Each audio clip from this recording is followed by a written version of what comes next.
Hello and welcome to Unexplained Possibilities Podcast. I'm your host, Melvin the Crimson Taurus, and oh boy, I had some serious technical difficulties trying to get this thing on and popping, but here we are, and I am so happy to say I have two lovely ladies returning back. Introducing first is that alien expert who is now a channeler. Can you believe it or not? How the heck did that happen? I don't know. But she can channel aliens, which hopefully, if we're lucky, we can channel somebody tonight. Let's And go. not only that, but she's one of the sweetest people I have ever come across. And she's going to help you learn about ETs that may or may not be in your life. Please welcome Christine from Coming Out Cosmic. Oh my gosh, what a beautiful introduction. I'm honored to be here. I was telling you before that this is my favorite podcast that I've been on because your energy is so awesome. And I can already tell you and assure you that there are ETs that want to come through tonight. So yeah. Oh, shoot. Uh-oh, we're going big. We're excited. And also with us is a lady from, well, a very cold climate, we'll say. And you might know her from Detractor Beam, and normally she talks about something called the pigroach. However, Not a now cryptid, unfortunately. now she's here discussing aliens and Dogman and Lord knows what else. Please Yes, welcome love it all. that blonde, lovely lady. Laylee? What's a Laylee? Lately, Oh no, that blonde, lovely lady, Indrid Cold. Hey, yay, yeah. I remember the conversation we had last time was super fun, and I'm very excited tonight. I love all things aliens. I love all things paranormal. Cryptids is gonna be great. Okay, awesome. So, I think the cameras are working. I don't know. Yes. Oh no, is it frozen? Okay. No, it was for a second. That was a cool image. That was great. Yeah, anyway. Hello, welcome. Thank you all for joining. Oh boy, a lot of tech difficulties. Like, I called myself being smart, getting things done hours ahead of time, but no, it said not happening. Oh, thank you for subscribing. Holy cow. Yay. Battle and Bloom. So, okay, I got to get you the. Oh, That's my wait. friend Carrie. And there's another one, Miss George Harder, Miss Georgia, Miss Miss Georgia. George Hardar. She's great. Okay, so I got to get you guys the good welcome. So, Miss George Harder, and There you go. who is the other one? Battle and Bloom. Welcome to Unexplained Possibilities. Nice. All right, Oh, nice. there we go. Sorry, I'm rusty. I haven't done this in a long time. So, but anyway, before we jump into the alien stuff, I want to jump into some of the Dogman stuff. Are you two familiar with Dogman? Yes. Not as familiar as some of the other things, but yeah. Yeah, I I've know heard of of it. Dogman. Yeah. He's real. He's real for sure. I believe it. Yeah. Mhm. So, what is Dogman though? Like, where did it come from? Because it seems like within the past 20 or so years, he just popped up, just out of nowhere. I have theories like sort of like, when people talk about having seen Bigfoot, he'll just sort of disappear. Oh god. And I know that like saying it here doesn't sound as crazy as saying it anywhere else, but like, they've got their plane and sometimes, oh no, I'm going to like slip onto this plane a little bit and like that. Sort of maybe he just sort of figured out a way to come here and that's why we're sort of seeing it, or well, no, that's it. Yeah, well, That's what I've got. Yeah, I would agree with that. I feel like he's okay, more multidimensional, and so I agree that like with the rise in human consciousness, we're more able to like see and perceive these beings, and so that's why we're seeing more sightings of like Bigfoot or Dogman, etc. So I mean, there's more information that could come through, but that's just that's what I think. Definitely real. Yeah, I like to believe it is. I am a believer in them because I know people who have seen them, two people who have seen them, and I believe them. I mean, I personally don't want to meet Mr. Man, Dog, No. Man, Guy, but anyone else can. That's interesting. I'm going blind. Artistic mythicism is saying that they believe Dogman is a bioengineered military experiment. Yeah, that's Julie. Hey, Julie. So that's interesting. Bioengineered. You know, I heard that about, of all things, the chupacabra. Oh my God. Can I tell you something about chupacabra? Yes. I don't know anything about him.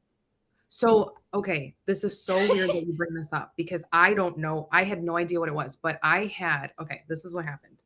I had the most bizarre dream and it felt like a parallel reality. I very much think that our dream state is different parallel realities. Sometimes it's more of the subconscious, just like getting rid of crap. But I think that this was actually a different reality. And so in this dream or reality, my dog was murdered by this animal. And I had never seen the animal before, but the animal was like kind of like looking at me and like smiling mischievously. And I'm like, what the heck? It was not a good dream. I woke up with the words chupacabra in my chupacabra, right? That's how you say it? Yeah. Okay. In my mind or in my I don't know, in my mind. And so I looked it up and I was like, oh my gosh, this is like some sort of like fictional, like goat, like Spanish character. And so they killed my dog in a dream, guys. I'm not very happy with that animal or that thing right now. Yeah, that's scary. All my dreams that I remember are horrible. So I hate that might be my alternate reality. They're all terrifying. So I hope that's not true. I don't really remember any of my dreams. I tend to fall asleep and wake up. It's just like, all right, here we go. So no fun stuff for me. Certainly nothing horrible like that, though. Oh my gosh. So sad. Oh my God. It was really bizarre. But hey, my dog's he's still here. We're good. So interestingly enough, there's actually two chupacabras. The first reports came out of Puerto Rico, but the thing is that chupacabra was more reptilian, alien-like, whereas the ones that were reported in Texas and Mexico, the southern states, southwest states, I should say, that one is more the four-legged animal that you would see in the goat sucker and all that. So very interesting that it's two different ones. Maybe they're related and maybe they're not exactly this. Maybe, okay, there are two possibilities. Maybe they're the same and people are just describing it differently, or there's multiple, which is also terrifying. That's terrifying. Well, now here's the kicker. So one of the stories from Puerto Rico, and this happened in the 1960s, and they even did an unsolved mysteries on it. I remember. It was a farmer who saw this reptilian chupacabra, and he got a machete and went after it. And he did slice it up a few times and had blood on the machete and everything. And it apparently disappeared wherever. So a couple of days go by, he gets a knock on the door, Men in Black. Yes. And they basically say, did you see something? He says, no. Do you have something? He gives him the machete and says, no. And they vanished. I feel like for that first account, the reptilian account, Chupacabra, I feel like just like, okay, because I channel aliens, right? So like I can hear them talking to me right now, which sounds crazy, but take it as it resonates. And for that first account, it was more like, I feel like it is more of a reptilian, and maybe the person who was like putting the report of Chupacabra is like, that was the only words that they could come up with that they could be able to describe this creature as like, oh, it's reptilian Chupacabra or whatever they said. Because I do think it's very possible to see a reptilian in the physical, because my dad actually saw a draconian in the physical when he worked for the military. And so he didn't try to chop it up with a machete. It did just run away. But I do think that's very possible with that first account from Puerto Rico. Yes. That makes a lot of sense, actually. Yeah. So Nick, hi Nick, he says that he has a theory that some animals have the ability to shapeshift into humanoid appearances, and that's how we get Dogman, Bigfoot, etc. Which, Okay. that it reminds me of Native American lore. What are they called? The shape, It's escaping me right now too. I can't remember. and they're supposed to be witches. They're evil witches, but they can shapeshift into skinwalkers. Skinwalkers, thank you. Yes. Yeah. I was about to Google it. You're about to go. Yes, I was Googling Native American shapeshifters. And I just watched the Skinwalker Ranch thing. Oh my God. Crazy. Yeah, so and Benny, when I had him on, he's my old neighbor, really cool guy. We've known each other for years.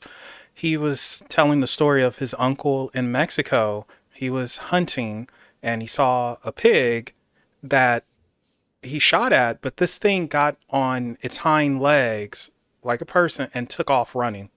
And it jumped a fence.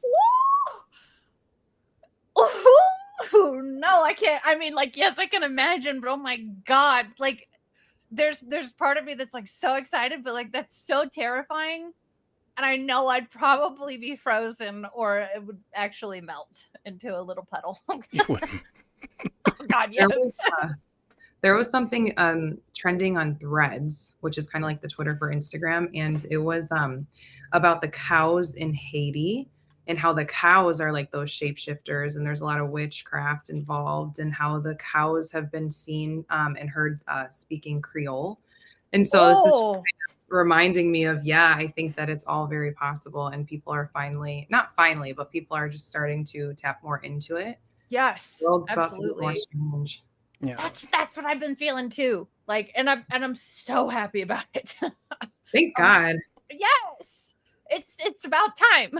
I know, because everything else is just so boring, right? Like, I'm happy that this stuff exists. Like, please. It's exciting. You see, I'm fine with boring, because I'm like the supreme homebody, and I love being home too. And I like things not happening. So, but it is interesting. The truth. It's gonna be let out. Give us the truth. I want those secrets so bad. Yeah, you're okay. So you're in charge, okay? Let's say you're in charge. You have the ability to hit the button and the truth of everything comes out. But in doing so, it could cause widespread panic and the collapse of modern society. Okay, but see, when you put it like that. Well, I mean, that's what happens. So I know. Do you hit the button or do you just like take it to the grave? So is there like an all or nothing situation? Like, here's the button to release everything, or is there a middle one? It's no middle one. It's take it or leave it. I'm gonna do it. Oh, you're. Oh yeah, I'm gonna do it. Yeah, I'm gonna do it. Just kill humanity. No, because humanity would kill each other at that point. I know, and I'm like kind of kidding. Obviously, there's nuance, but like. That's my dream is I want to know all the secrets. But yeah, most of society probably would just be like, oh no, absolutely not. I'm gonna kill everyone, which is sad. Yeah, and it sucks. You get the other side of society that just wouldn't believe it anyway. Like it could be walking in front of their face. They're like, I don't believe it. Yeah, that's not what that is. Nope. Right. Exactly. Yeah, which is almost more infuriating. Right. Yeah. I wouldn't press the button. I'm all for like just slowly releasing if that's an option. But if it's not an option, just let people live in ignorance is bliss, because I think that's better than like total chaos. Yeah. I agree with that. Because if there is no slow drip option, I don't want people killing each other. The slow drip option is to do nothing. I mean, essentially.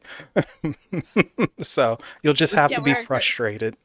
We're the crazy ones, and like that's kind of okay, because then there's people like you guys where, oh my God, I finally met someone where I can talk about these things and it doesn't sound crazy. It's cool. Yeah, actually, I'm gonna call you out on something real quick, Indrid. Uh-oh. All of a sudden, I couldn't message you on Discord anymore. Oh yeah. So there's a reason for that. I had to filter my messages because there was someone who unironically wanted to call me mommy. I'll add you back. You have to be my friend to message me. Yeah. I know. It was gross. Oh, Here. oh my God. I know. It's here. I'm gonna there. Now you should be able to message me. Yeah. One day I was messaging and it's like, what the heck? Did she block me? What did I do? Nope. I've only ever blocked 2 people, and yeah, I hope you blocked the mommy guy. What the heck is that? That's, you see, this is where we get into I don't want to deal with people. I'd rather deal with the Dogman over there. I know what's up with him. He's not gonna, hey, mommy, come on. He's not gonna do that mess.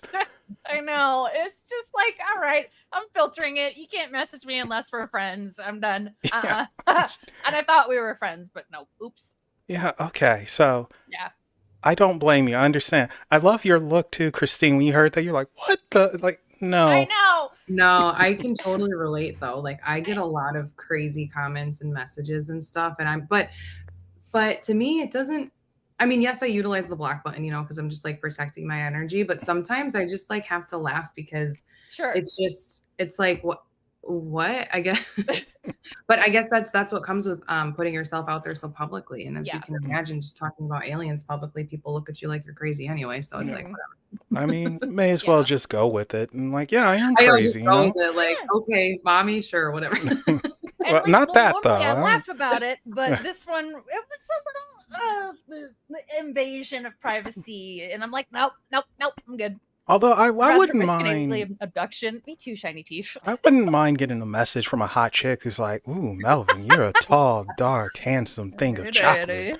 Well, not the daddy part. I can do without that. Okay. Well, when I hear that, I don't know. That's just kind of weird, man. And then it makes me think of Shrek too. I love you, daddy. So it's just like, man. I didn't think about that, but yeah. Things go wrong with that, so. They do. But, like, ooh, you handsome man, you chocolate man. I can deal with that, so. But I think it's all about, I guess, what level of crazy it is. Yeah. There are levels. Okay, yes. I got to get us back on track. What am I doing here? So. I've been called out. It's fine. But yeah, so okay, now we know the backstory. That's wild. I am so sorry. It's okay. So going back to Dogman, I forgot to send this to you, Christine, but it was 2 interviews of people who had an encounter with Dogman, and they were absolutely terrifying. And Indrid, were you able to watch them? Nope. You did not do your homework. I'm so sorry. I had a friend over for the last week and a half. Okay, that's fine. I apologize. Dog ate your homework. It's fine. Yes, it did. Decepticon ate my homework. Well, anyway, it was absolutely terrifying hearing these accounts. And one woman was legit being stalked by Dogman when she was a teen. She was in, I think, high school, and it was stalking her. She went to her boyfriend's house. She was so afraid. And they're in the country, like the country of Ohio, I want to say. And the country of Ohio? What is that, Melvin? The Ohioan countryside. And it followed her to her boyfriend's home, and it killed his pit bull. Oh, God. And it was after her. And So this raises a question for me. Was it in love with her or something? I don't know. Well, I'm happy you asked that, because it's an experience that my friend had, another friend, not the one in Texas. This one lived in Connecticut, and we'll get to her in a second. But Christine, what are your thoughts on that? That this thing, it followed her and was aggressive. It was stalking her. I mean, what a traumatic experience. Yeah, I feel like in that person's case, it's most likely that because she was able to perceive that being and the being knew that she was able to perceive that being, it was more than attracted to her. And it could have been potentially like feeding off of her fear, but the feeling that I'm getting is more like exactly what you had said about the lover. Like, so I'm not thinking that they were like lovers in this lifetime or something, but I feel like there might have been like a contract in a past lifetime where they were together in some capacity. But this time it actually feels like it was a little bit more malevolent than if it was killing her dog. Like that sucks. But I feel like sometimes these entities, these beings come around and they cause a lot of havoc the second they find out that you are perceptive of them. You know, it's like fun. Yeah. If you notice me, I notice you. Right. And I'm gonna wreak havoc because it's fun. Maybe observation kind of changes things. Yeah. Yes. Sort of theory. Yeah. And that's why I tell people, don't see nothing. Even if you see something, you see nothing. So my friend from Connecticut, she was being stalked by Dogman. Now, she's a bit bolder than most. She likes nature, and she would go around in the woods and to a lake or whatever. And she had alien encounters as well. So she's open to all of this. Yeah. But she was legit being followed by Dogman. She can hear him. She saw the movement. It never completely came out to like say, hey, you know, what's up, Toots, or something. But it was there. It was always there. And she can sense it. She could feel it. She just knew. But she didn't feel threatened by it, which I thought was interesting. So what do you think about that one? Those feel like two very different energies, to be honest. Like the second you were talking about that story instead, I was like, oh, it's like a softer type energy, non-threatening, like what you said. Like guardian almost. It could be. Yeah. I mean, I believe that people were, well, beings, we all incarnate in however the heck we want to in this lifetime. And I, again, believe in like different past lives and soul contracts. So there could have been something there between them. So did she try to like do anything? Did she try to communicate with it, or do you know how that ended? Well, she moved to Washington. So got out of there. Interesting. But for other reasons. It wasn't because of Dogman. But I don't think she tried to communicate. She never told me if she tried to communicate or not, but she could feel it, but she wasn't afraid. It was just sort of annoying, you know, like that feeling of I'm being watched. It's not necessarily like I'm going to get stabbed and die, but it's uncomfortable, we'll say. A little invasive. Yeah. So, and you know, and I know her very well. Chances are she was probably trying to skinny dip or some mess. So, so that's the last thing you need. Some dog man looking like. Not giving it a reason to not want to watch. Yeah, so, but it's very interesting with her because her encounters are good. I've had her on the podcast several times. Her name's Morgan, so I wanted to get her on tonight, but mess happens. It's okay. But someone asked if there are multiple dogmen. I think they're like, because what we see is Bigfoot. I think there are families of them. I think there are multiples of all of these things, and what you call dogman could be dogmen. I don't know. Yeah, they're finding I don't know, little holes in the veil and popping over, and it's interesting. I definitely think it's a species of dogmen, if we want to call it that. I don't think it's a single entity that's popping around causing things, because it's just the reports are too different when it shows up, and again, my friend was in Connecticut. The first story that I was saying that happened in Ohio, as well as the other one that I'll say in a second. Then something happened in Texas, but it was just completely different. Definitely a species. Do I think it's a biological animal? I think it is an interdimensional animal of some sort. I think it's intelligent.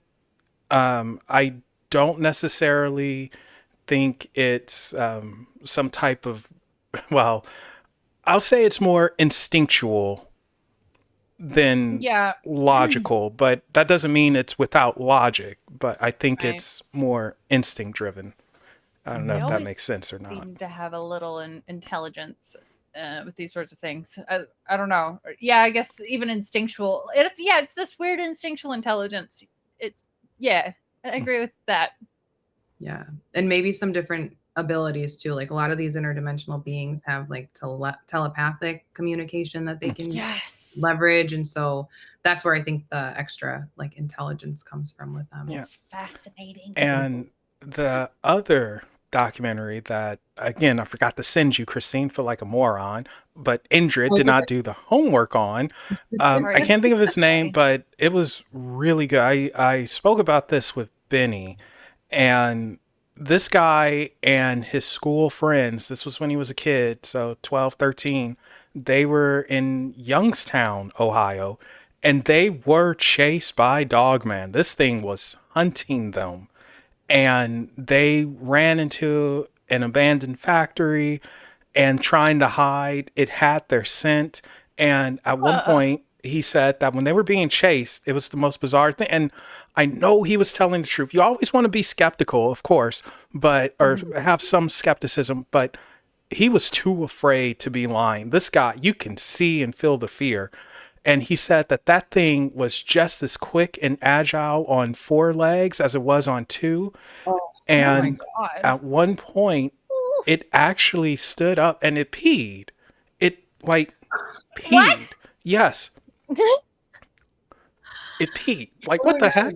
And like just stood up and like peed like a man that pees outside? Yes. They were looking at it and they thought that they were going to be able to sneak away. It knew it was there. And he said when it let out a growl or roar or whatever, it froze them in fear. Like they could not move. It was like they were paralyzed. Yeah. So that's terrifying. Yeah. And they were kids. Said that. Yeah. That's really scary. Oh my gosh. Yeah, I don't know if that's like some supernatural ability to freeze people or if that's just your fear doing what it does, making you stand still. We can see this with lions when they roar, and if you're in front of them, it's almost paralyzing because it's so loud and scary and it hits you almost like a shockwave where you just like, you're paralyzed in fear. And it's like you lose your train of thought. You don't know if you should run or stop, so it's almost like that. When you were talking about that Dogman in particular, I was like trying to like imagine it, seeing it in my mind's eye. And like, for some reason, the question of whether or not these interdimensional beings, Dogmen, wear clothing popped up in my head because other like ETs, they do, like they have like different uniforms, like the Draconian had like a space uniform or no, like more like a military uniform on. So I don't know. Have you guys ever heard of like Dogmen wearing clothes? I have not. Yeah. I'm so excited. I want to learn about all this stuff. I love it. This stuff is so exciting to me. I love it so much. This is church. Church. Yeah. It's just fun to think about. I don't know. Maybe it's so much fun. I never thought of the possibility because like, there was that one case in Brazil that I don't even remember like what the movie was called now. But there were some encounters and it smelled of like ammonia like crazy, and like I don't know. I think they mentioned the beings wearing clothing in that, but I've never ever thought of like extraterrestrials wearing clothing or much less Dogman. I know. Yeah, it's funny because apparently too, there's a lot of ETs, not to sway over the conversation of this topic, but it's fine. On the topic of clothing, a lot of ETs hate the clothing that we wear because they think it's so freaking boring because they wear like really cool, sometimes honestly like spacesuits and stuff. Like there's so many different humanoid species out there who just have better fashion sense than us humans, I guess. Well, excuse me, Mr. Extraterrestrial. I know. Sorry, we suck. Yeah, how about you come down here and give me something then? I like my cozy clothes. I wouldn't be opposed, to trying out some other stuff. Oh my God. Nick is asking if we've heard of the not deer. I have not. I Googled it. I'm not sure. Let's see. So not deer. Yeah, I've not heard of that. Oh, kitten. Hi, kitten. A modern Appalachian urban legend and internet cryptid popularized on TikTok and Tumblr, describing a deer-like creature with unsettling, unnatural, or predatory features.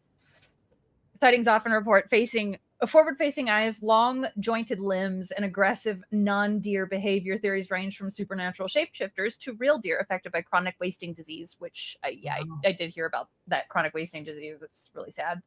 But I've not heard of these until now. Yeah, I've never heard of that, but two things just jumped in my head. One is a skinwalker, and the other is Wendigo. Yeah. Yes, I just sent. Oh, okay. I guess you have to accept my friend request too. I just sent an image. Yeah, I got the power now. Yeah, I'm calling you out now. It's based off the Norse god. Okay, interesting. So, George, do you think it's just a myth then?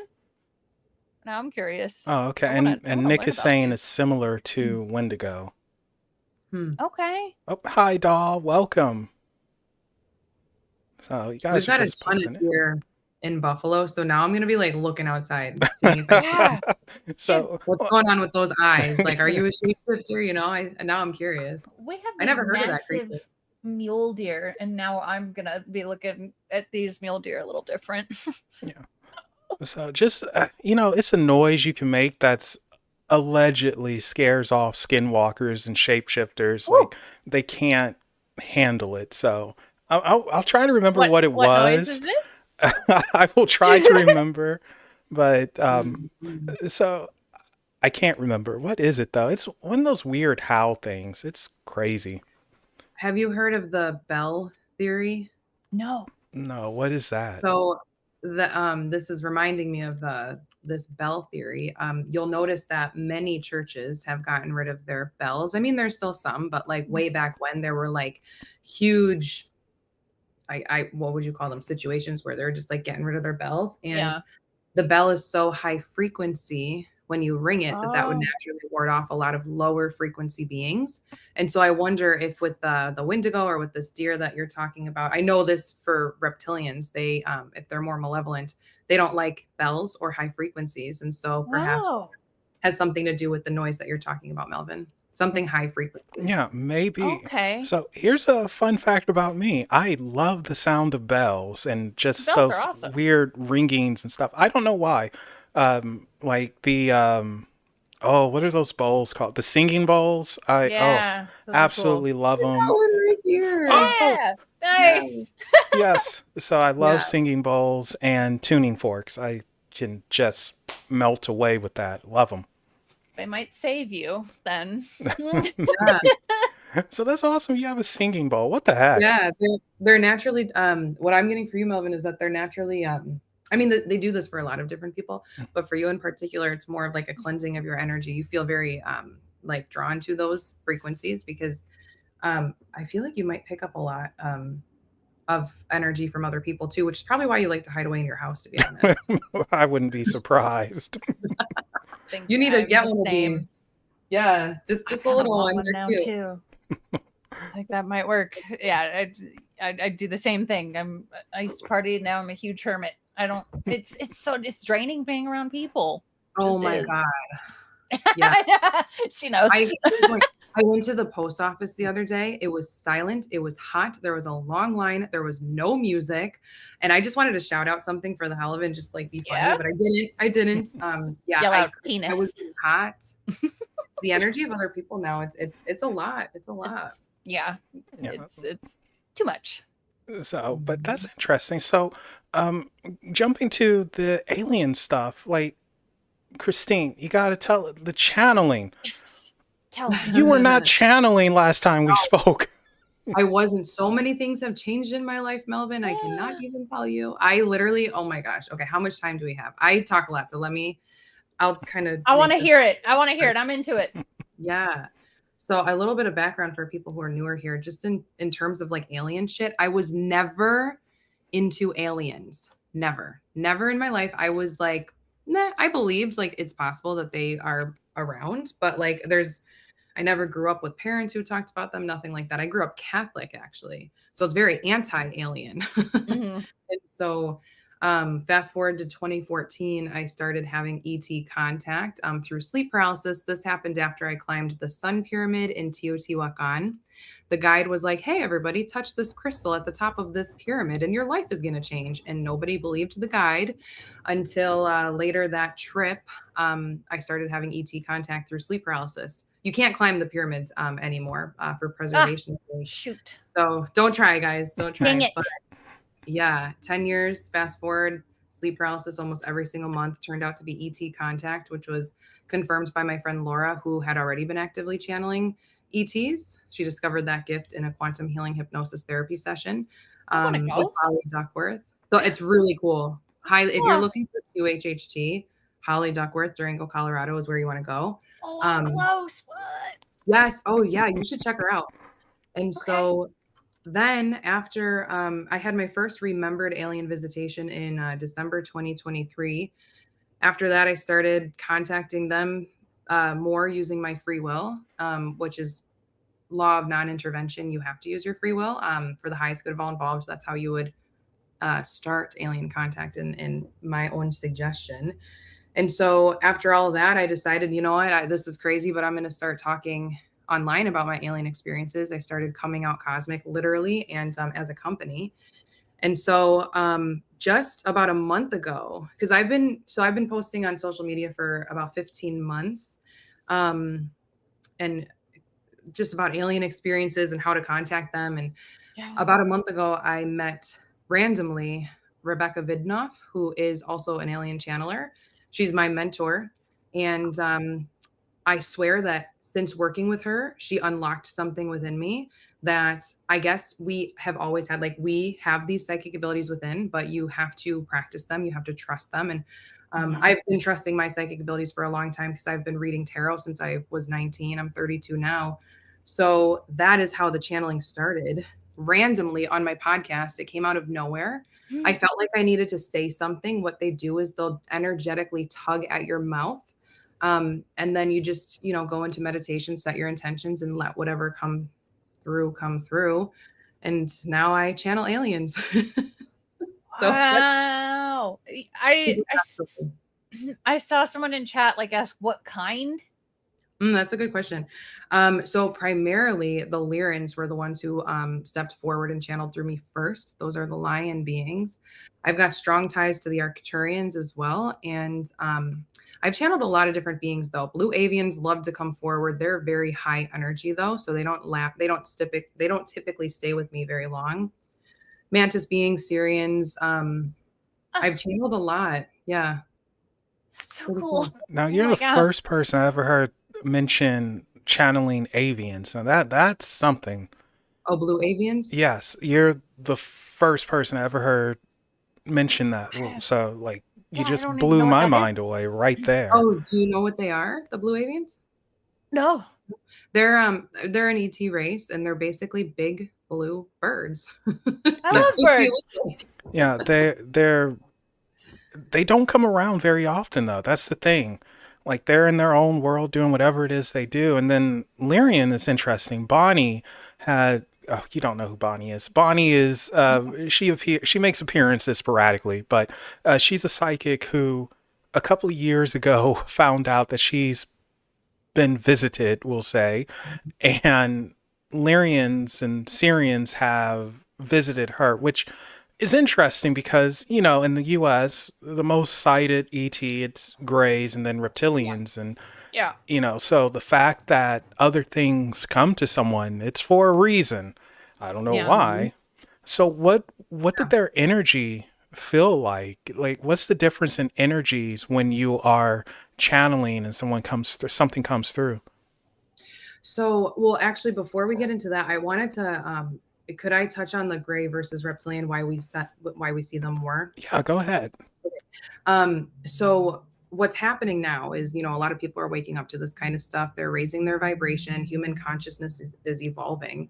And so with that, we're getting into a higher frequency. And so a lot of times people will sense or see reptilians and grays, because although there's good and bad in all species, there's high vibrational and low vibrational in all species. Typically, grays and reptilians are more low vibrational. And so they have been coming around, or, many sightings of them in the past and even presently, because the vibration of the earth had been in a very, very low state. And so finally we're rising. And so, and I'm getting the chills as I say this. So those for me is always confirmation from my higher self that I'm hitting on something here. When it comes to blue avians, they're super high frequency, super high energy, because we are evolving. Our frequency is rising. They are able to come visit us now. And so that's why they're interacting with channels, or channelers, whatever you want to call us, because now it's more comfortable for them to be in this atmosphere. Whereas in the past, it was way too low vibrational for them to even step foot like in this arena. And Melvin, you asked about the difference between like Lyrans. Sometimes people call them Lyrians or Lyrans, etc. And the blue avians. Now, for me personally, it depends, because there's an infinite amount of ET races and an infinite amount of collectives. The Lyrans that I primarily work with they're all high vibrational. I wouldn't allow anything else into my channel, but they are also very soft energy. And I think that's why they came to me first, because as a newer channel, I needed to become more acquainted to that type of energy within my vessel. So that's why I like to work with them primarily, because it's a better acclimation phase for me. The blue avians pop in usually in the beginning of a channeling session to like say hello, or they're so high energy. I can like feel them. They're like, and I mean, we can channel at any point tonight. Okay. You just let me know when. And their energy is just that super high energy. So there are similarities, but some nuances. I have a question. Ever since I was like a teenager, there are these certain, it's almost like an intuitive feeling that I've felt that, I don't know. I used to get these feelings like, and like this sounds sort of simple, but I'd get these strong feelings that something good or bad was coming, but it didn't feel like it was coming from me. I felt like it was coming not from anywhere near me. And so I'd sort of come with the theory that I'm just being told from somewhere else. And I have no confirmation on this, but what it feels like is that it's coming from somewhere else, that I want to say extraterrestrials, but you being in tune with these things, like what do you think of that? Yeah, it's not ET for you. It's you. It's your higher self. You're very claircognizant. Claircognizant is the psychic ability of knowing without knowing why you know. Have you found that you have many situations like that? Yeah, and it's strange. Yes, and I never know details exactly, like, oh, something good is going to happen. And it's always something big. And then I don't have details of it. It's just a feeling where it's like, oh, something bad is on its way. And it usually means kind of soon, like within a month or so, but there's never details. And I'm always kind of like weird about even saying it, because it's like, what? Yeah. Yeah. It's your logic getting in the way. So what they're saying right now is that they're like, don't give us credit. It's not ETs. It's you. It's your higher self. Okay. You are psychic. Everybody here is psychic. Anybody and everybody. Of course. Yeah. Just, you got to build it. You got to trust it. What's kind of blocking it for you though is the belief and the logic. But that'll change as we awaken more and more, and we have more faith in our own abilities. Okay. Interesting. Cool. Okay. Okay. So Nick is asking a question, and it's what do you think of Donald Trump's order to disclose alien contact if it occurred? Will we learn anything? I'll go first real quick. He's releasing it, in my opinion, to distract from other things. I won't get political, but, certain files. There's a lot going on right now. We'll say. Will we learn anything? Probably not. And I'm saying that because a couple of years ago, we had the whole conference where the U.S. government said we are being visited by UFOs or UAPs, whatever they want to call them. No one cared. Although, to be fair, there was COVID at the time, but still, no one cared, because I think we're too much of a I have to see it to believe it society. We've been programmed to be that way. Yes. Yeah. So I don't think anything will come of this, and they're just going to say it's a weather balloon or swamp gas. So that's my thoughts on it. The usual answers. Yeah. The hopeful part of me really, really wants this to be true. I want to actually know the things that they know. Again, give me the secrets, but history has told me that it's likely not going to happen, but there's always that hopeful side that maybe. Yeah, even I always I always question the government, is what I'm trying to say. Like, always. And so I think that, sure, if things are released, people aren't going to believe it anyway. I mean, look at everything with the e-files. I don't know if you guys want to go down that, but I mean, there's so much information there. People don't want to believe it anyway. So I know it's frustrating. Yeah. So if anything comes from it, I think it's going to be up to the individual. I don't think that it's going to be like a mass collective huge thing, unless a ton of motherships come into the sky and really shake things up. But I don't see that happening. Style. I feel like it's going to be a soft disclosure. It has already been a soft disclosure. It's just, it's literally, it's hitting people one by one on an individual level, is what I have found, at least with the amount of people who like contact me and try to tell me their stories. That's what I believe. Yeah. Maybe that'll ramp up. And like people waking up. Yeah.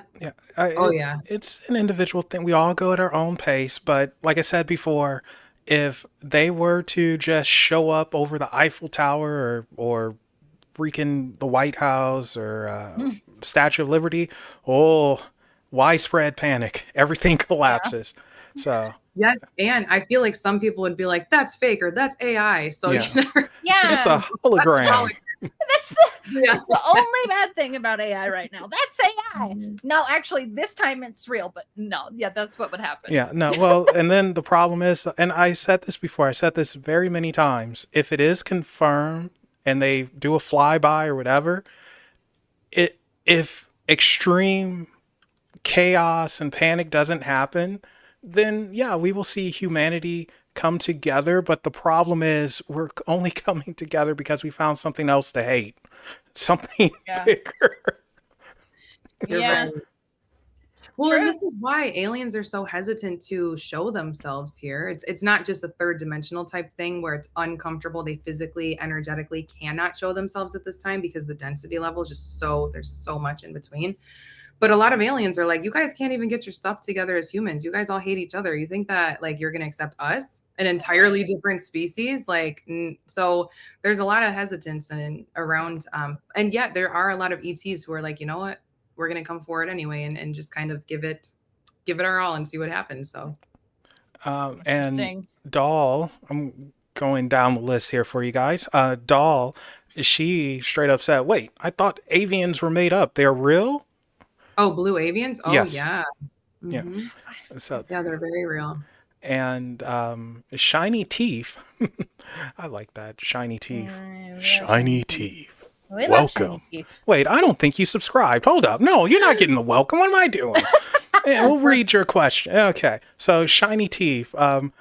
Why do you think these beings reach out to everyday people rather than social or political leaders?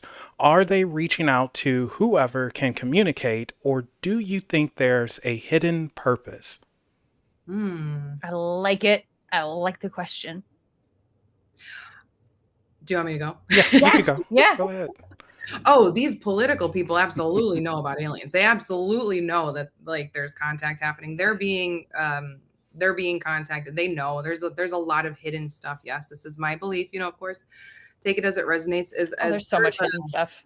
Yeah, as per the common everyday person, I think that it depends on the soul and what they choose in that lifetime. I feel like I came into this lifetime with this desire to help disclosure. And so that's why aliens are, I guess, more fond of hanging out and communicating with me, but you have to have a certain amount of belief in it as well. So like if somebody's just like an everyday person, they don't believe in aliens whatsoever, then you get into that your thoughts and beliefs create your reality, all that kind of stuff. And so they're just simply not going to have contact. And even if they did, they wouldn't believe it anyway, because their belief structure is so boxed in. So I don't know if I answered that question fully, but that's what I got. Well, you answered it good enough for me. Okay. Yeah, I like it. I think, like Christine said, I think they definitely go to some politicians. I mean, if I were an ET, I would definitely troll a couple of politicians. But I think I'm going to sound like a nut here, but I think when it comes to the individual, bloodline has a lot to do with it. And of course, being able and more open to sense them, speak to them, communicate, all that good stuff. Because you're not going to go to someone who is basically DSP, you know? Right. And you're not going to go to someone who's just very closed off, self-centered, narcissistic, and I'm God's gift. You're just not. But you will go to someone who might have some ESP happening, who is open-minded, who is researching, and the most important thing, actually reaching out themselves and trying to have this communication. So I don't know. That's just my 2 cents. And Doll she wanted me to specify something. Oh Lord, where was it? Yeah. Oh, okay. So based off of Corey Good's deposition, he mentioned that he made up the blue avians. So that's why she was asking if they're real. And that guy was weird. So. Oh yeah, is that somebody in politics? Yeah. Well, isn't that the guy that he like whistle blew everything and came forward, and some of it, I could be thinking of someone else, but the one that sat in front of like all those politicians in that room, is that the guy? I don't know. That might be him. And I'm not asking that one, Doll. Jesus Christ. No, I'm not doing that one. Oh, and Shiny Teeth, I owe you an apology, so you get the good welcome. So hold up. Shiny Teeth, welcome to Unexplained Possibilities. Nice. That's so creepy. What? That's good. Shiny Teeth, welcome to Unexplained Possibilities. Yeah. That better? I mean, God. I like it. I like the other one better. Anyway, so what was I going to say? Gosh darn it, I lost my train of thought now. I blame you two. Yeah, sorry, I've got ADD. So, okay, the channel, going back to the channeling of aliens. So does that drain you at all, Christine? Or you just like, I'm used to it, no big deal? Oh no, it definitely drains you. Yeah, it definitely drains you. And that's why a lot of people who do channeling, or a lot of people who do like energy work, or are into like more of like a spiritual business, should I say, that's why a lot of times there's an energetic exchange of money. Because a lot of times people would be like, oh, if you have this gift, this ability to channel, to get higher levels of consciousness information from these ETs, like, why would you charge for it? And it's literally an energetic exchange. That it's literally draining my energy. I have 2 babies under 2, and I'm giving my energy to you right now. So that's why a lot of people like charge for services like that. And so that's, it's draining. Now, I will say that usually when I get out of channel, or when I get out of trance, I feel super like airy, and I'm like, oh my gosh, like I feel like I had just I just woke up from like fainting, which I've fainted a lot in my lifetime because I actually have a fainting disorder. So it does drain you. However, that's not always the case. There are some channelers who have very much mastered their craft and have very much learned how to navigate the higher frequencies when they are channeling ETs. And so it helps them to better maintain their own energy. Yeah. I mean, it's like, it's an exchange. Like if you, I mean, yeah, you're going to charge for it because you're using your time to do some of this anyway. It makes sense to pay for it to me. Okay, so is there anything around that you can channel? Oh my God, they're here. They've been here the whole time. Okay, so they're just eavesdropping, Yeah, like, they've oh, been here the really? whole time. So, okay, So who is yeah, here? That's the thing. Yeah. yeah. I don't know yet until they come through. But I want to explain some things because I understand that there's actually a lot of people here who have never seen this before. There are people here who are not going to believe me, who are going to think I'm crazy. And that's okay because everybody's on their own awakening journey. You will perhaps one day wake up to this. And if you don't, then perhaps it's not your journey in your lifetime to wake up to something like this. So, alien channeling is essentially, I don't know if you've ever heard of Bashar, but he's my reference point because he became very famous with his alien channeling. And what is going to happen is I have my own consciousness. We all have our own consciousness, right? When you channel, you allow a separate consciousness to enter into your vessel and to speak through you. Again, everybody can do this. You have to tap into the gift. You have to unlock these psychic abilities. And so during this channel, I am still here and I will communicate telepathically with the entity that comes in voice channels through me. And so I only channel high frequency beings. So for anybody who's like aliens or demons, or it's going to be a demonic entity, that is not possible in my case. It's possible for other people who might be in a lower vibrational state, of course, but that is never my intention. And so it does not happen. So I don't want anybody to be afraid. I know that aliens can be really scary. And so also what is going to happen is my body is going to move like this because my body is adjusting to the high frequency energy. I turn my head a lot like this. You might have been noticing me. I turn my head a lot anyway. So that is me throughout this podcast. I've been doing that because I've been getting messages.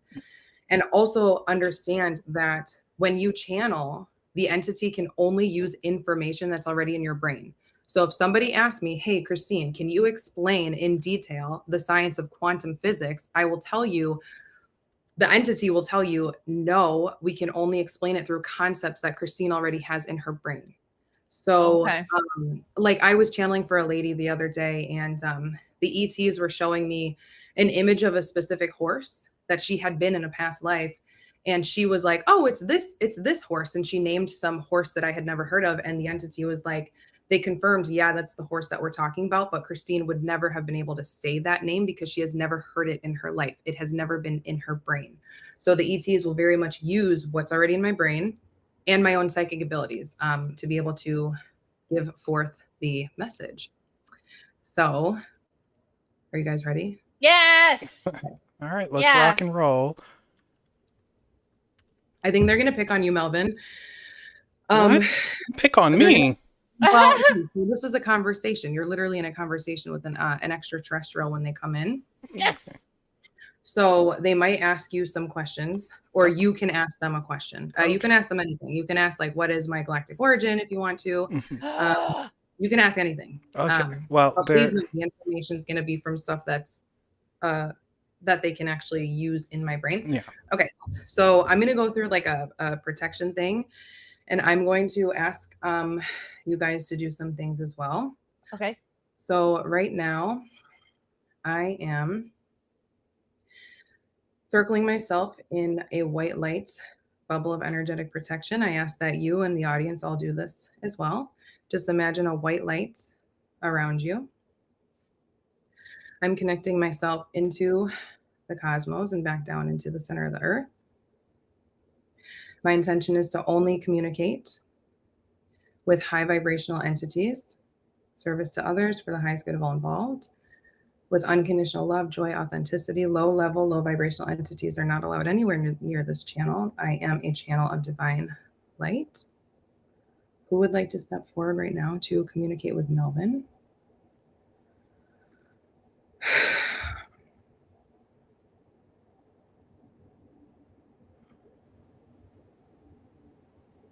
Hello, Melvin. These are the Lyrans. We are stepping forward because we are the ETs that Christine is mostly connected with.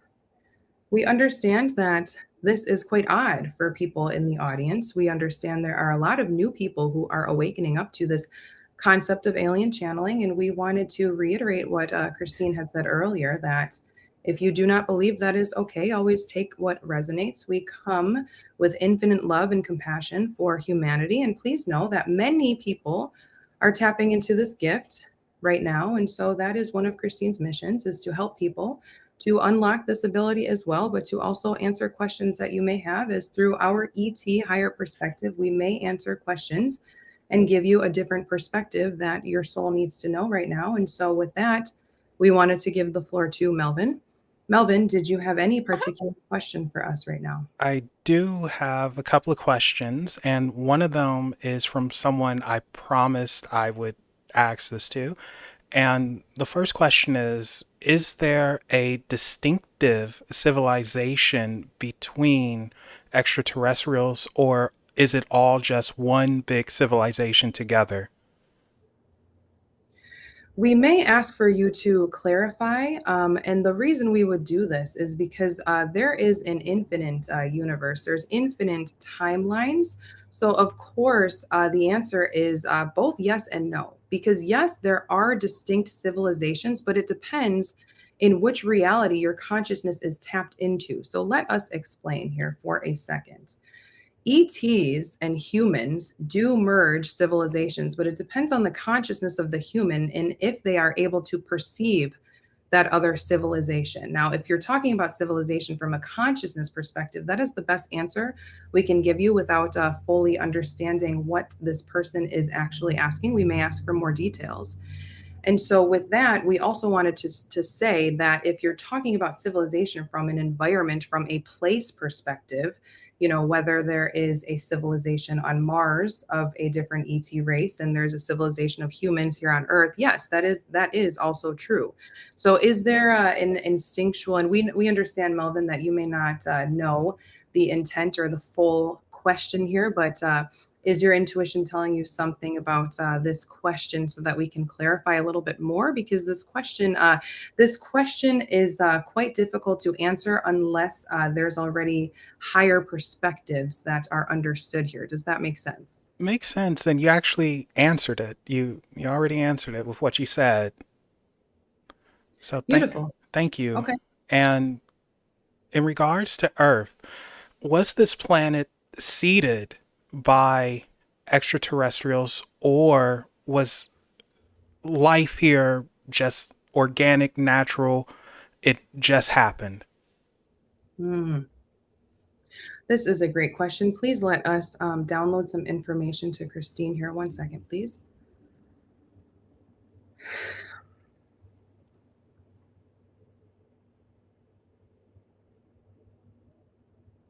Yes, very good. Okay, so what we were doing here, so please understand there's many consciousnesses at play here. Us, the ET, the Lyran's consciousness within here.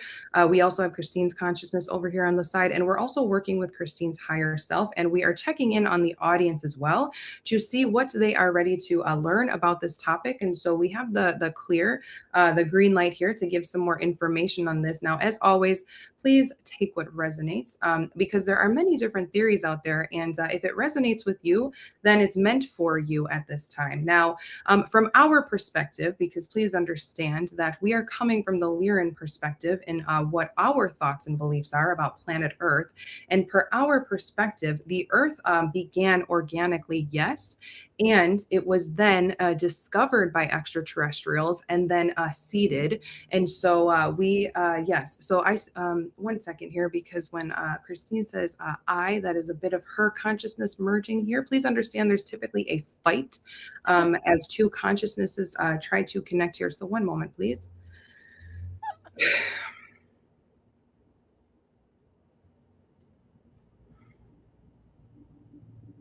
Yeah, so we are showing Christine the image of Earth growing organically, shall we say, and then extraterrestrials coming and seeding the planet. Yes, we are unsure how many humans in this chat or on this live believe in this. However, it is quite true that human beings do come from extraterrestrial DNA, and so that is just an interesting concept that we think your audience would like. And so, yes, Christine is asking to ask you if that sufficiently answered the question. Yes.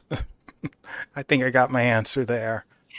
Please understand, we are long-winded as we are so excited to speak through this channel. And so we talk a lot. And also we use the abilities of the channel as well. Christine speaks a lot as well. And so this is why, yes, Christine's consciousness is laughing in the background. Now, this is why we chose her as a channel at this particular moment, because she can speak and articulate things in a way that sometimes people, other people are not able to. Some people are able to automatically write, for example, and that is their form of channeling. But Christine is telling us to, okay, get on with it. Melvin, please proceed. Do you have any other questions?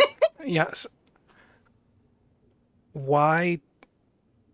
What makes someone, how can I phrase this? Why do extraterrestrials visit the people that they do? Mm-hmm. The answer is quite simple, Melvin, and that is they visit when that person is ready. Now, please understand that there are people with soul contracts when they came to planet Earth with this, yes, we will call it a contract here, for them to have ET contact and for them to be working on behalf of extraterrestrials, such as Christine. Christine is asking if you two have extraterrestrial contracts.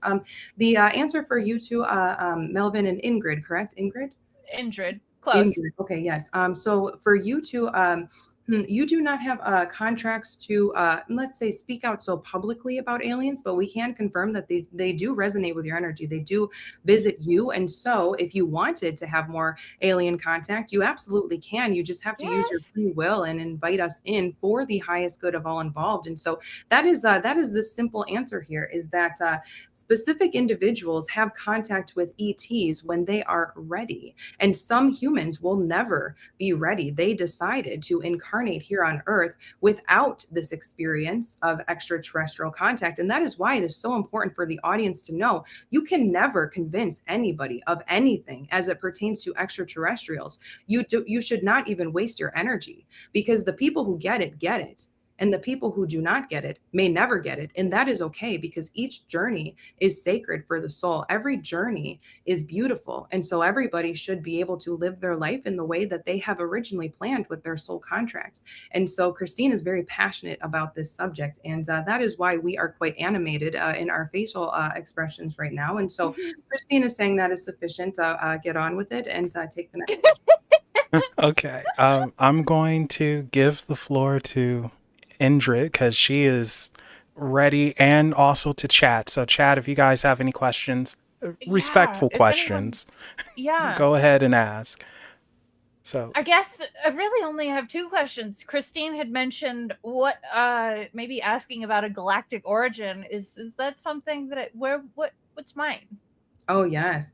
Oh, yes. So, yes, you are, let us, how should we say this? So, we think the word starseed would resonate most with the audience. A starseed is a galactic soul within a human body. Yeah. And so for you, yes, for Melvin, yes, for the majority of the audience, yes, they're ready to hear that too, that they are also starseeds. And so for you, one moment as we download some information here to Christine. Of course.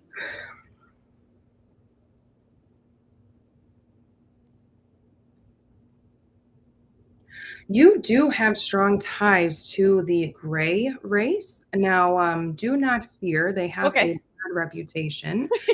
But yes, you do have strong ties. Now, in terms of galactic origin, please understand that all of us souls spark off of source, God, etc., whatever you want to call it. And so that is the true origin of our souls. And so when we talk about galactic origin as it pertains to what the human mind can understand, this simply means what type of galactic ties did you choose to present in this lifetime. And so for you specifically, there's a lot of gray energy around you. You may be very inquisitive. You may be experimental. You may be a little bit skeptical. You may find that it's hard to express your emotions. That would be gray traits coming out for you. For Christine in particular, she has very strong ties to the Arcturians. She has very blue eyes. This is a trait from the Arcturians.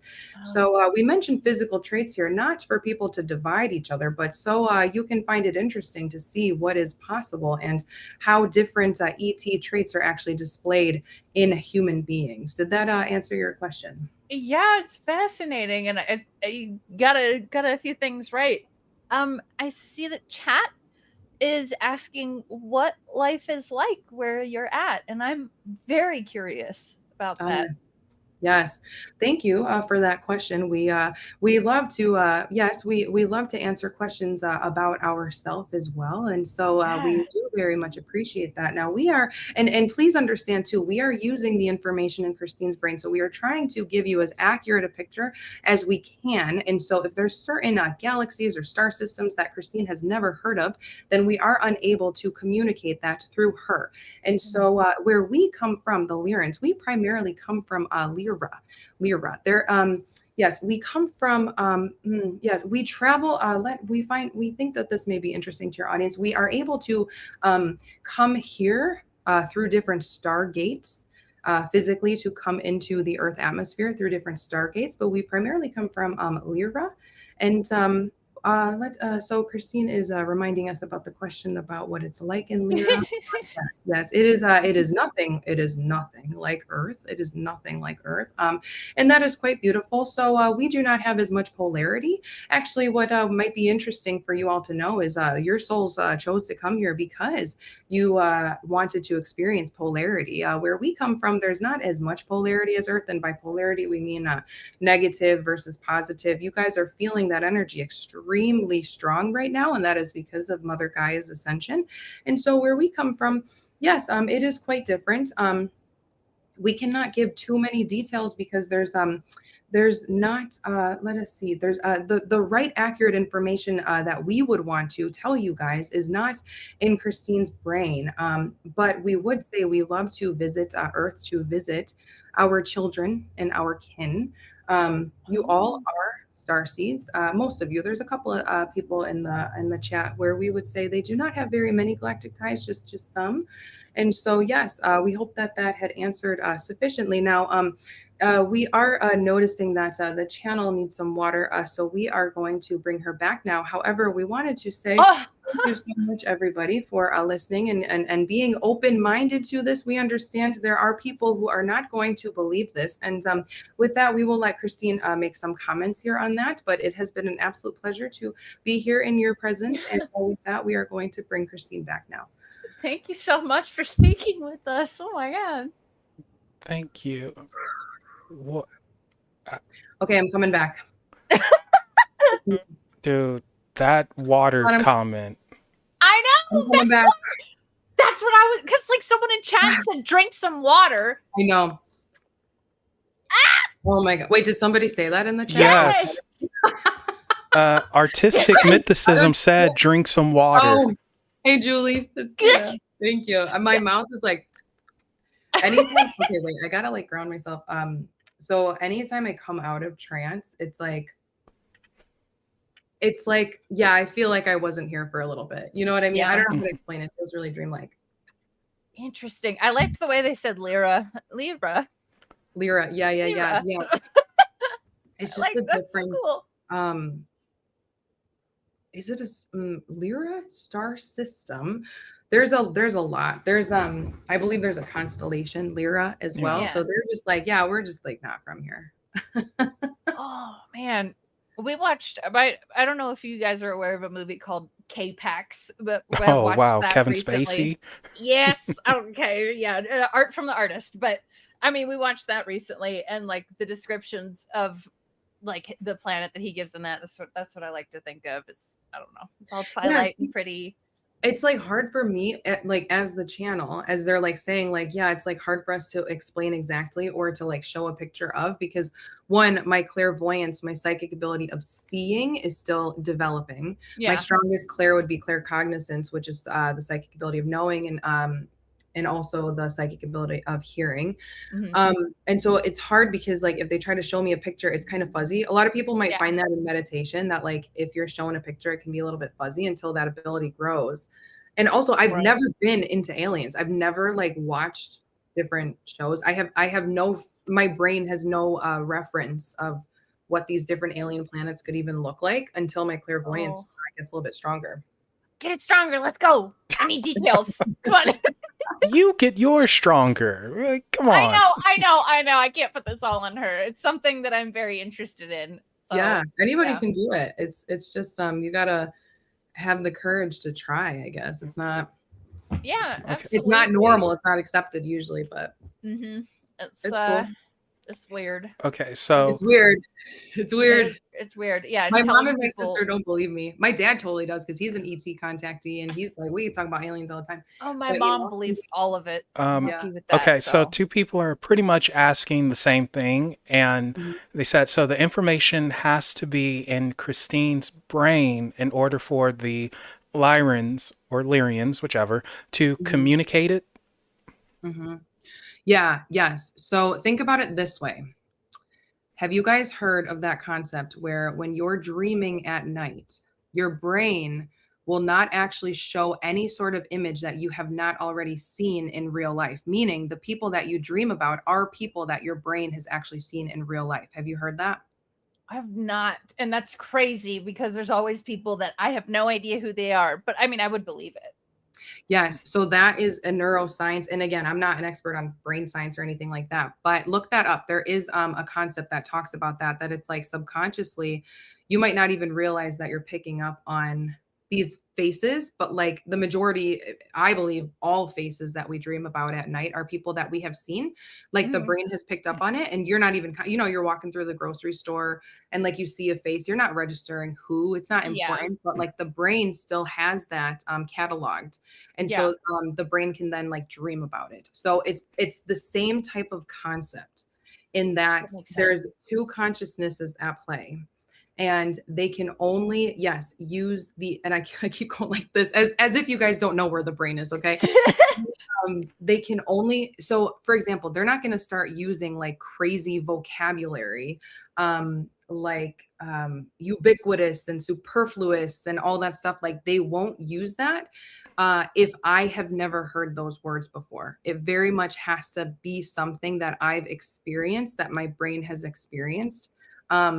And that's why different channels have different ways of relaying types of information. It really depends on what's already in their brain. And one more example here, I have a friend who also channels.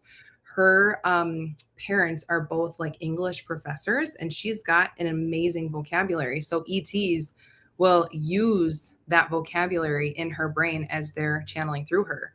My ETs will use sometimes I'll have to, a couple times when I had conversations with my friends with ETs, the ETs were like girl, or they said like, or like swearing, because like that's what I do. So they use the channels way of communicating, and yes, it has to be in the brain already. I noticed they didn't use many contractions like can't or don't. I was just something I noticed. I was like, oh, that's funny. Yeah, they speak. I mean, they speak differently, and each ET that comes through has a different way. Like mantis beings, when they come through, they're very like slow. It depends on the frequency and how they choose to communicate through me. Okay, so use the tools available. Yeah, exactly. Oh, I would feel bad if they got someone not too sharp. Oh boy. Yeah.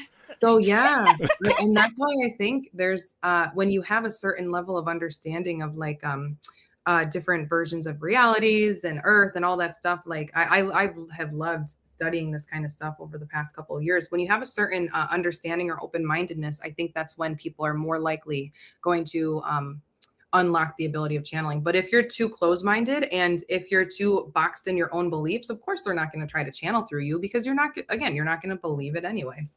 Yeah.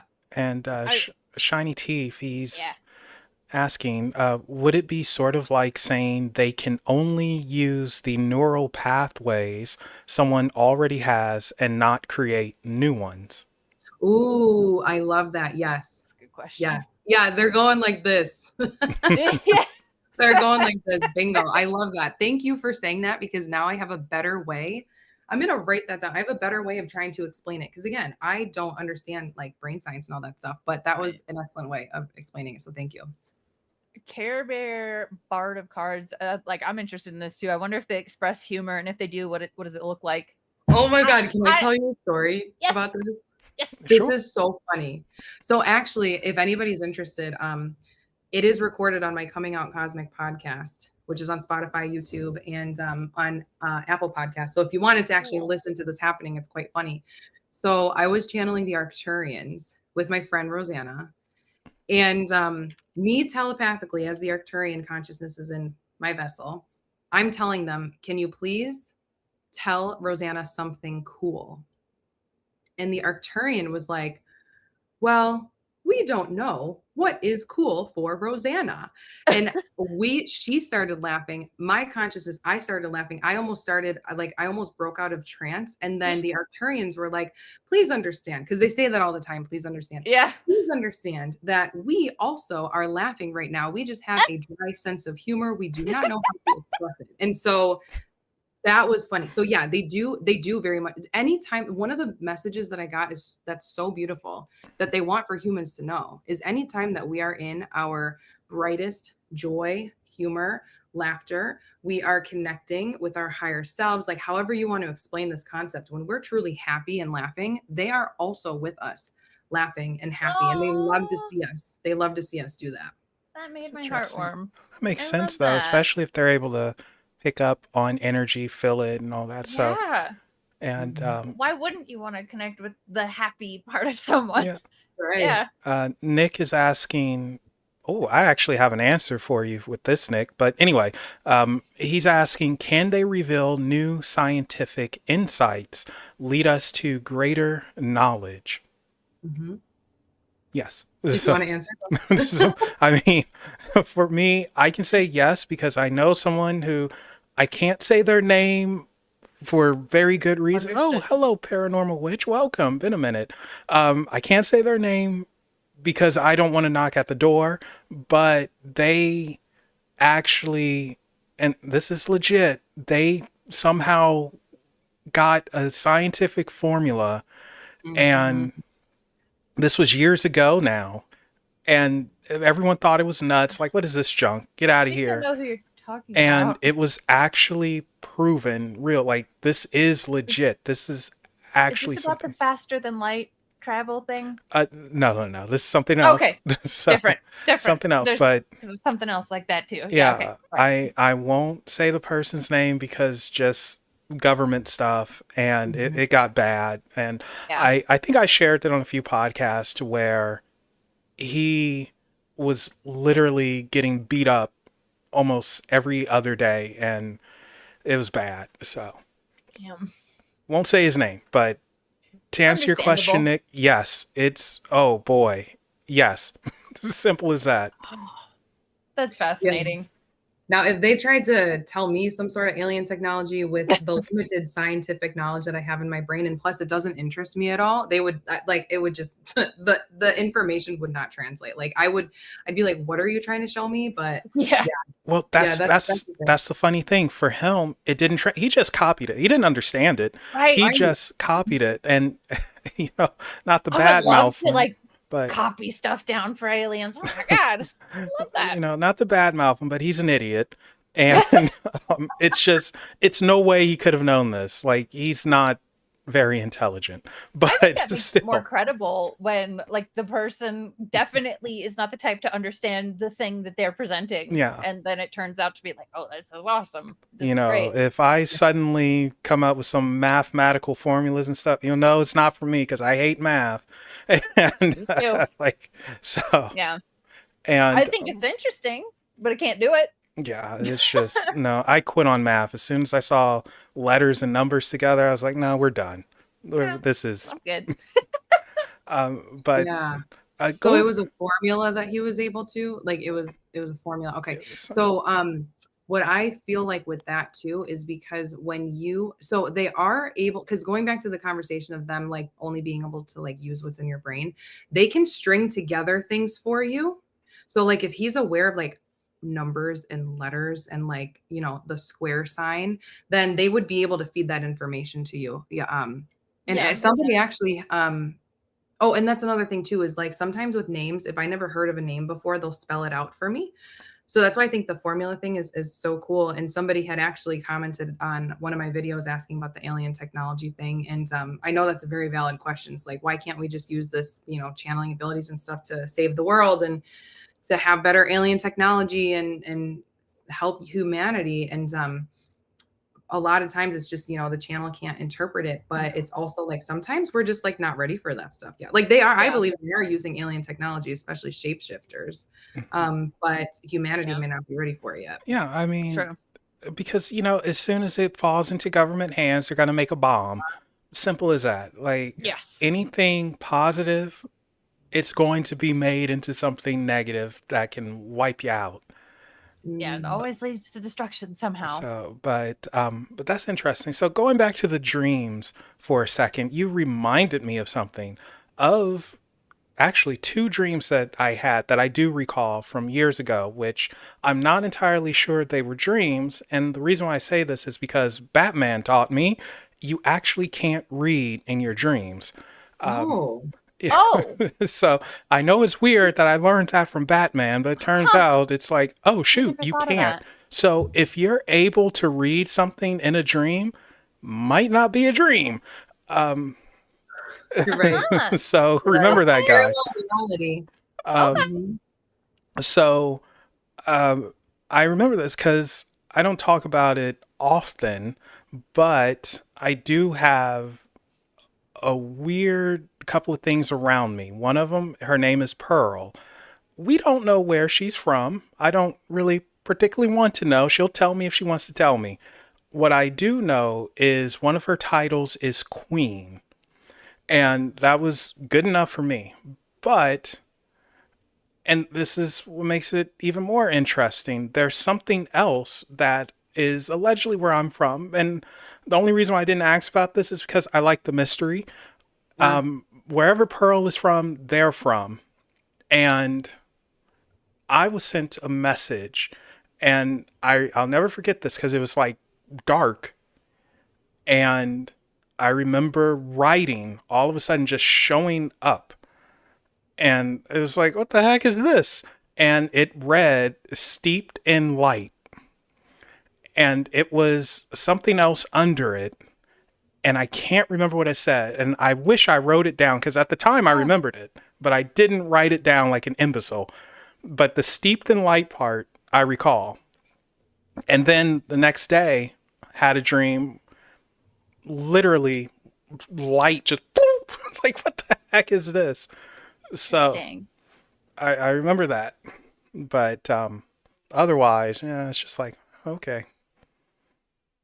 All that dream, or have you tried to like ask for help in remembering the dream? Because sometimes you can actually ask ETs to help you try to remember stuff too. Yeah, I could, but it's not for me. I figure if something happens, it happens and it comes my way. I much prefer to talk about other people's experiences and all of that because I don't need to experience it or open myself up more to believe it and stuff. Like, yeah, okay, I believe it. We're cool, we're good. Don't come visit me. Yeah, I mean, unless you're bringing a few $1 million or some pork chops, But no, I wasn't abducted. I can definitely say I wasn't abducted or anything. But so what do you think happened then if it wasn't some sort of... Best thing I could say is universal download. Yeah. Okay. Oh, can you explain that to me? I don't think I've ever heard that concept. Okay, so you know how you download a picture from the internet or something like that, and then it's stored on your local hard drive? Imagine that the universe is giving you information, spiritual information, knowledge that you normally don't know about, feelings, opening you up, and it's what's that sound effect, Melvin? Anyway, it's being put into your mind, and you might wake up with a knowing, a feeling where it's like, I understand. It's almost like an understanding given to you from the universe or something, and it's downloaded into your mind, your soul, your body. Okay. All right. I like that. Yeah, that's my explanation. That's cool. Yeah, it's like a thought that sometimes comes out of nowhere too. Like sometimes that could be a download as well. A lot of people, that's a phrase that you hear a lot lately, like downloads. You know, that's really cool that you have that ability. You should share more though, Melvin. That's what they're saying. No, this is about other people, not me. I don't talk about myself. And Nick, to answer your question, yes, Pearl is an entity of something. So all I can really tell you about Pearl is her title is Queen. She is ancient by universal standards, and she has been with me since the beginning, whatever that may mean to you. So, and apparently she's very annoyed with me because of how I am. So, yeah. Uh-oh. Well, here's the thing. If she's been with me since the beginning, she knows how I am. So it's like, well, you're just giving your own self a headache. So that's your fault. But but anyway, I think this is a good spot to end it. And holy cow, we went through everything, didn't we? Yeah, I love it. I loved it. Like this is so cool. I've wanted to reach out to people or beings beyond Earth, and like that's something that I've been so obsessed with just for years and years, and I'm sort of stuck. Don't really know how to do it. So seeing Christine doing what she does, this just is so cool. Well, it was so cool. Yeah, thanks to Melvin for inviting me. Yeah. Thanks for having and hosting this space, Melvin, because what you're doing is so needed for humanity. So thank you for being open-minded and having me back. Yeah, no problem. Thank you guys for coming on. It's rather short notice too, but I appreciate it. Look, I got free time. I'm good. Well, now you do. I mean, Lord. Finally. Okay, so Christine, where can people find you if they want to reach out or check out your content and all that good stuff? Yeah, of course. So I'm coming out cosmic on everything. I just subscribed. YouTube, Instagram. Oh, yay. Yeah. YouTube, Instagram, TikTok, Threads. And then I've got services. If you look in my link in bio in my social media, that's where all my services will one-on-one sessions and video responses. If people have a question they want the ETs to answer, you can purchase a video response or a one-on-one session. So coming out cosmic. Cool. Okay, and links are in the description, guys, so check it out. And what about you, Indrid? If people want to see you play a couple of games or hear you chat about the pigroach or something. All right, if you like drama and infuriating men who are incredibly close-minded and stubborn, Detractor Beam is where to go. If you like games, Indrid Cold _ on Twitch and YouTube. Yeah. And those links are also in the description. And while you're there, be sure to follow Unexplained Possibilities on Facebook, Twitter, Reddit, and Instagram. And thank you guys again for coming on. Thank you for hanging out with us, Chad, and all the new folks who've subscribed. Hopefully you enjoy the content. And with that said, remember, guys, there are things that go bump in the night. Go ahead and tell them hi. Bye, everybody. Bye.